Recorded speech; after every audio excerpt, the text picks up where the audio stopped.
I honestly just wanted a quiet afternoon. A little self-care, A haircut, maybe a fresh manicure, just something for me. Life's been hectic lately, and with Anthony caught up in his important meeting about that big promotion, it felt like the perfect time to unplug for a bit. As I settled into the chair, the familiar hum of hair dryers and the soft scent of shampoo felt comforting, normal. I had no idea how quickly that would change. And then, I heard her. This cheerful voice from the chair right next to mine, chatting away with her stylist like they were old friends. I wasn't trying to listen, really I wasn't, but her words just floated over, loud and clear. "I'm getting ready for a special dinner tonight. My boyfriend's celebrating his big promotion." And just like that, something shifted inside me. My heart did this weird little stutter. A promotion? Tonight? The exact night Anthony said he had that meeting? At first, I tried to brush it off. Coincidences happen, right? But the more she talked, the harder it became to ignore. She started describing where he worked, his job title, how long they've been together, and with every little detail, I felt my stomach knot tighter and tighter. My fingers clenched the armrest like it was the only thing holding me upright. I could feel my pulse in my ears. No, this couldn't be. It just couldn't. I tried to breathe, to convince myself I was overthinking. Maybe it was just someone with a similar job. Maybe I was being paranoid. But deep down, I knew. My instincts were screaming, even though my brain was desperate to shut them up. I shifted in my seat, pretending to scroll through my phone, but my hands were trembling. My mind started racing, connecting dots I didn't want to connect. God, what if I was right? I glanced over, acting casual, like I wasn't listening, but inside I was hanging on to every word. Her laughter was light, carefree, completely oblivious to the storm brewing inside me. "He's just the sweetest," she gushed. "He said he was working late, but really, he's surprising me with this dinner." My throat tightened. Working late. Of course, that's exactly what Anthony told me. I felt this wave of heat rush over me, part nausea, part rage, part disbelief. But I couldn't just sit there, drowning in suspicion. I needed confirmation, hard proof. So I turned slightly, smiled like nothing was wrong, and chimed in. "Wow, sounds like a wonderful guy," I said, my voice surprisingly steady for someone whose entire reality was shaking. "Mind if I ask, do you have a picture of him? He sounds familiar." I don't even know how I managed to pull that off, but I did. I smiled. I waited. She didn't even hesitate. She giggled, unlocked her phone, and started scrolling through her photos. "Oh, of course. He hates taking pictures, but I managed to sneak a few," she said with this playful little smirk. I tried to smile back, but every muscle in my face felt frozen. My heartbeat wasn't even normal at this point. It was this loud, erratic pounding in my ears. I could feel it in my throat, my chest, my fingertips. And then she turned the phone toward me. My entire body went cold. It was like the air had been sucked out of the room. My stomach dropped, not figuratively, literally. It felt like the floor had vanished beneath me. Staring back at me from her screen was Anthony, my husband, smiling, arms wrapped around her like they were the perfect little couple. My hands went numb. My breath caught somewhere between a gasp and a choke. I stared, speechless, for what felt like forever. Time blurred. The salon noise faded into this dull, distant hum, like everything was underwater. I could barely hear her saying something, maybe asking if I was okay. But I wasn't. Nothing was okay. My world had just split wide open, right there, between the smell of hairspray and the sound of blow dryers. And in that exact moment, something inside me shifted. I couldn't tear my eyes away from the screen. It felt like my mind refused to process what was right in front of me. This wasn't some random mistake. This wasn't a misunderstanding. That was Anthony, my husband, smiling, holding her like she was his entire world. My hands were shaking so hard I nearly dropped my phone. I could barely breathe, like someone had knocked the wind out of me, leaving me gasping for air but finding none. I must have gone completely silent because she tilted her head and frowned. "Hey, are you okay?" she asked, her voice suddenly softer, cautious. For a split second, I wondered, does she know? Was she pretending this whole time? But one look at her face told me the truth. She had no idea, no clue that the man she was head over heels for was married. Married to me. My chest tightened as a wave of anger, betrayal, and devastation tangled all at once. I took a deep breath, but it felt more like swallowing broken glass. My throat burned. My heart was pounding so loud I could barely hear my own voice when I finally said it, quietly but firm. I need to tell you something." Her eyes widened. "That man, in your photo, that's my husband. We've been married for years." The color drained from her face instantly. Her jaw fell open, but no words came out, just this stunned, horrified silence. For a moment, neither of us spoke. It was like the whole world just stopped. Her mouth opened, but nothing came out, just this shaky breath as her hand slowly lowered the phone to her lap. No, that can't be right," she stammered, her voice cracking, eyes frantically searching mine for some kind of mistake. But there was no mistake.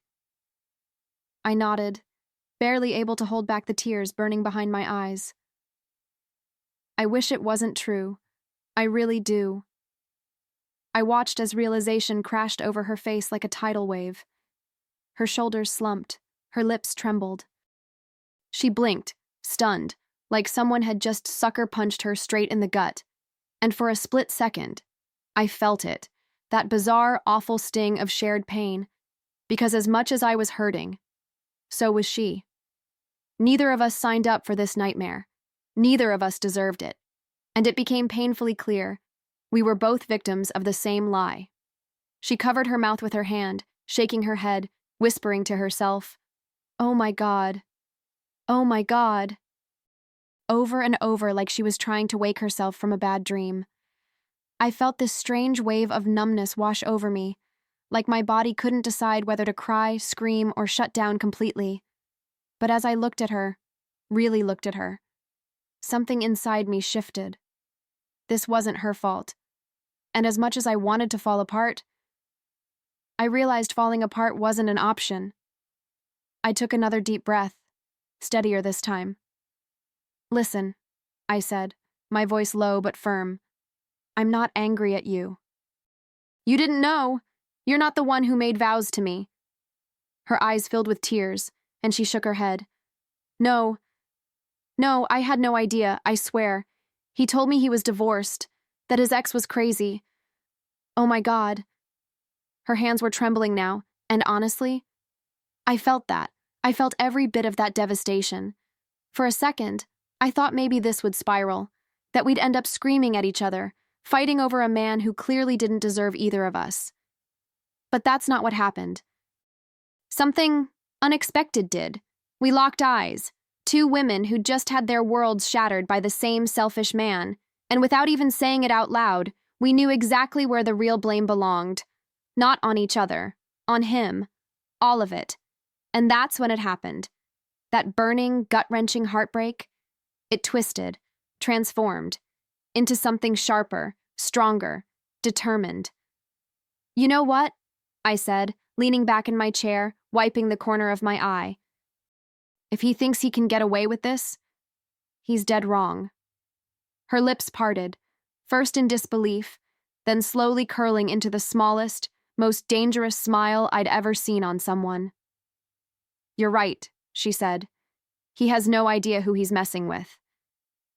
There we were, sitting side by side, foils in our hair, nail polish drying, both of us completely blindsided by the same man. But the shock was fading. Fast. What replaced it was something far more dangerous. A fire. A fire I didn't even know I had in me.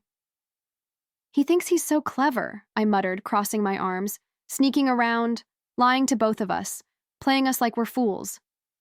My voice wasn't shaking anymore. No, now it was steady, solid. cold. Clara, yeah, that's her name, glanced over at me, her eyes narrowing, her lips pressed into this razor-sharp line. And the worst part, she said, letting out this bitter laugh. He probably thinks he's getting away with it, that we're just sitting at home, waiting, like good little idiots. I couldn't help it. I laughed. A dry, humorless laugh, but still, a laugh. Well, I said, leaning toward her, what if we don't just confront him? What if we ruin his little fantasy? Her eyes lit up in a way that was almost scary, but in the best possible way. I'm listening, she said, crossing her legs and tapping her chin like she was about to plan a wedding, or a crime. And honestly, it felt like a little bit of both. Suddenly the energy shifted. We weren't two heartbroken women anymore. We were co-conspirators, partners. And if Anthony thought his worst day was behind him, oh, he was about to learn otherwise. We use his own lie against him, I said, sitting up straighter as the idea started taking shape in my head. He told me he was working late. Told you he planned this romantic dinner to celebrate his promotion. I paused, letting that sink in. So, let's let him believe that. Let him walk right into it. Clara's eyes widened, then narrowed with a grin so wicked, I almost admired it. Oh, I like where this is going.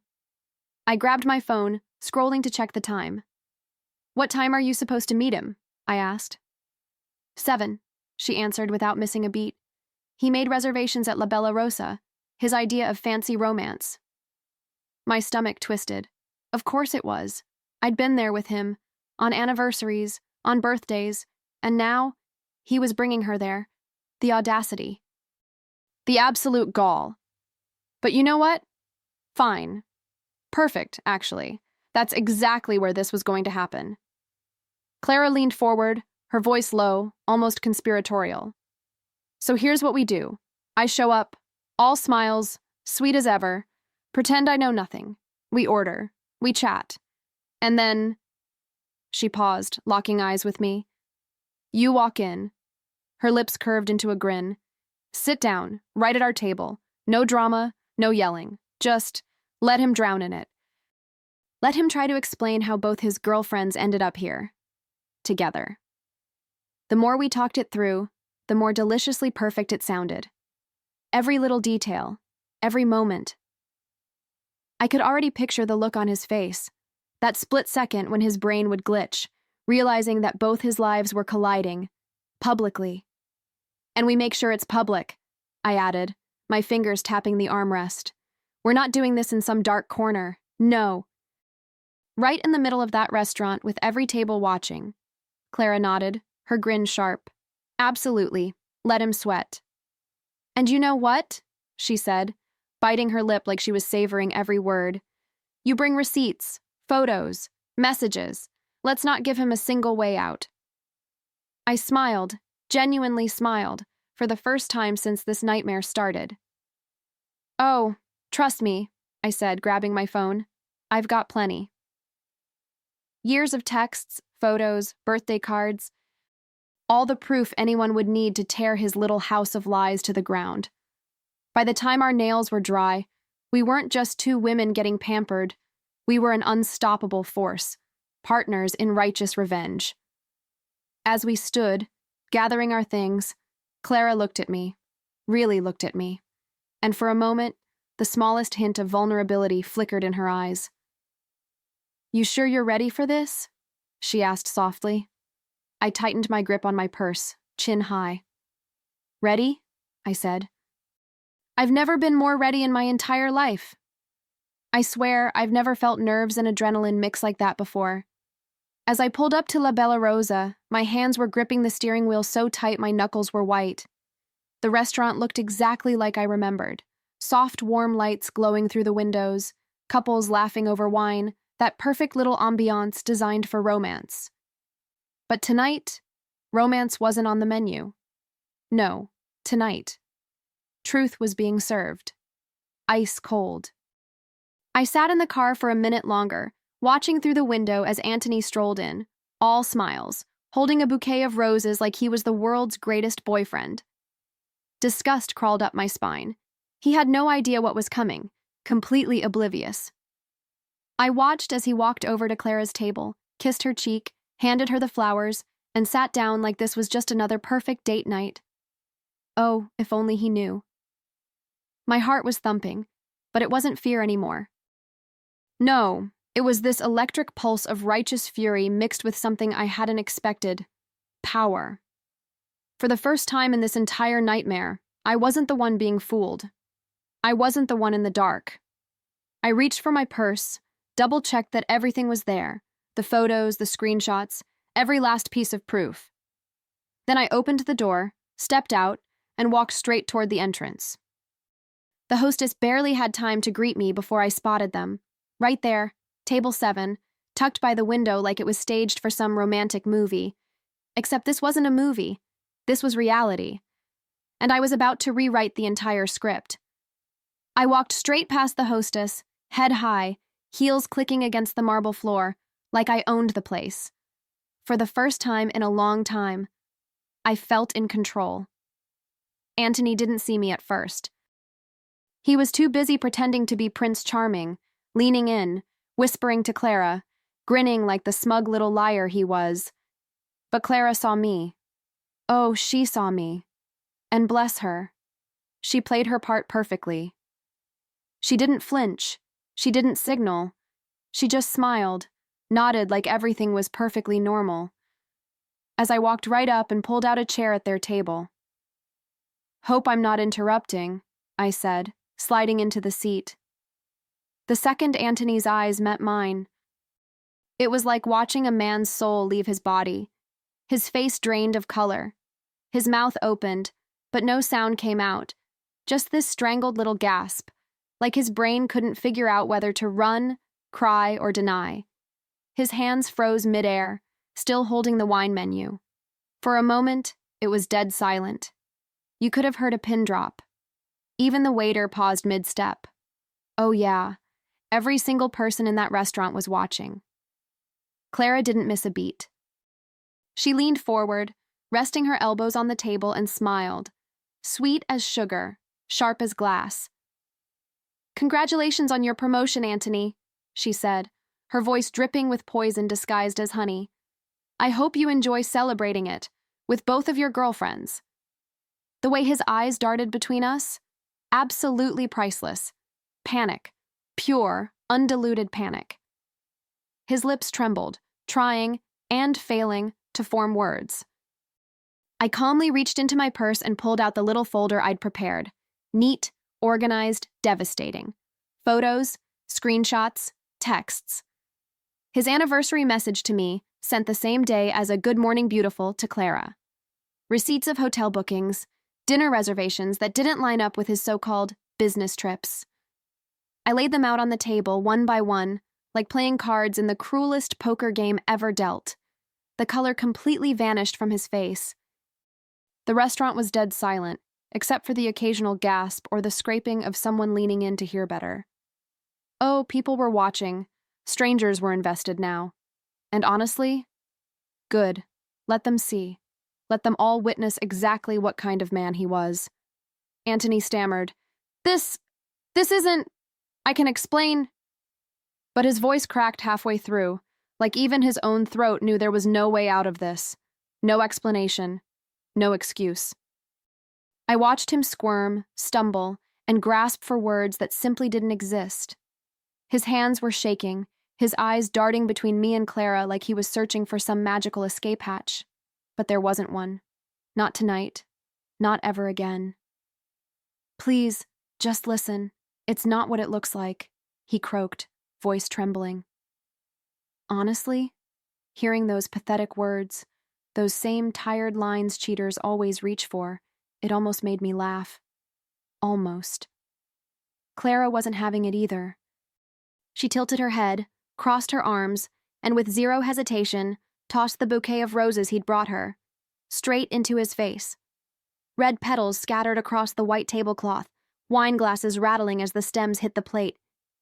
"You're unbelievable," she spat. "Lying, cheating, playing us both like we're disposable. Anthony reached out, like he could somehow fix this with a single desperate gesture, but we both pulled back. And that's when I did it. I slid off my wedding ring, slowly, deliberately, held it between my fingers, just long enough for him to really see it, then dropped it, right into his wine glass. It hit the bottom with this perfect little clink, sinking beneath the red liquid like it belonged there. His mouth opened, but nothing came out. Absolutely nothing. He was done. Finished. Right there. Surrounded by whispering strangers and his own shattered lies. I stood up, smoothing my dress, feeling this weight lift off my chest like I'd been carrying a boulder for years, and finally set it down. Clara stood with me, her chin high, her shoulders back, radiating the exact same energy. Strong, unapologetic, free. Anthony sat there, mouth opening and closing, like some broken puppet whose strings had just been cut. Wait, please, he begged, his voice cracking. Don't do this. We can fix this, can't we? Oh, the nerve. The absolute nerve. I didn't even bother answering, didn't owe him a single word more. Clara shook her head, pulled her phone out of her purse, and without even looking back, blocked his number right there at the table. Goodbye, Anthony, she said, her tone flat, cold, final. I mirrored her, scrolling through my contacts, pressing block, feeling this incredible wave of satisfaction wash over me as his name disappeared from my screen and from my life. We walked out together. Two women who'd met as strangers but were now bonded for life by one colossal shared betrayal. Heads turned as we passed. Some people tried to pretend they weren't watching, others didn't bother hiding it. But neither of us cared. Not anymore. Not one bit. With every step toward the exit, I felt it, that heaviness melting away, replaced by something I hadn't felt in a long, long time. Power. The next few weeks? Oh, they were a whirlwind, but not the kind you'd expect. I filed for divorce the very next morning. No hesitation, no second guesses. The lawyer didn't even blink when I told him why. Something told me he'd heard it all before. As for Anthony, blocked, erased, deleted from every corner of my life. Clara did the same. She shut him out so fast, I swear his head probably spun. But here's the thing. Out of all that chaos, out of all that hurt, something unexpected happened. Clara and I, we became friends, real friends, the kind that don't just text about brunch plans, but check in when the nights get heavy, the kind that remind each other exactly who the hell they are when the world tries to make them forget. Over coffee, over wine, over the occasional middle-of-the-night phone call filled with laughter. And yeah, sometimes tears. Sitting across from her one morning, sipping coffee with the sun pouring through the cafe window, I realized something. We weren't just survivors of a man's betrayal. We were so much more than that. We were women who chose ourselves, who reclaimed our worth, who stood back up, not just stronger, but freer. Clara smiled, raising her mug toward me. To never being played for fools again, she said. And damn right, I clinked my cup against hers.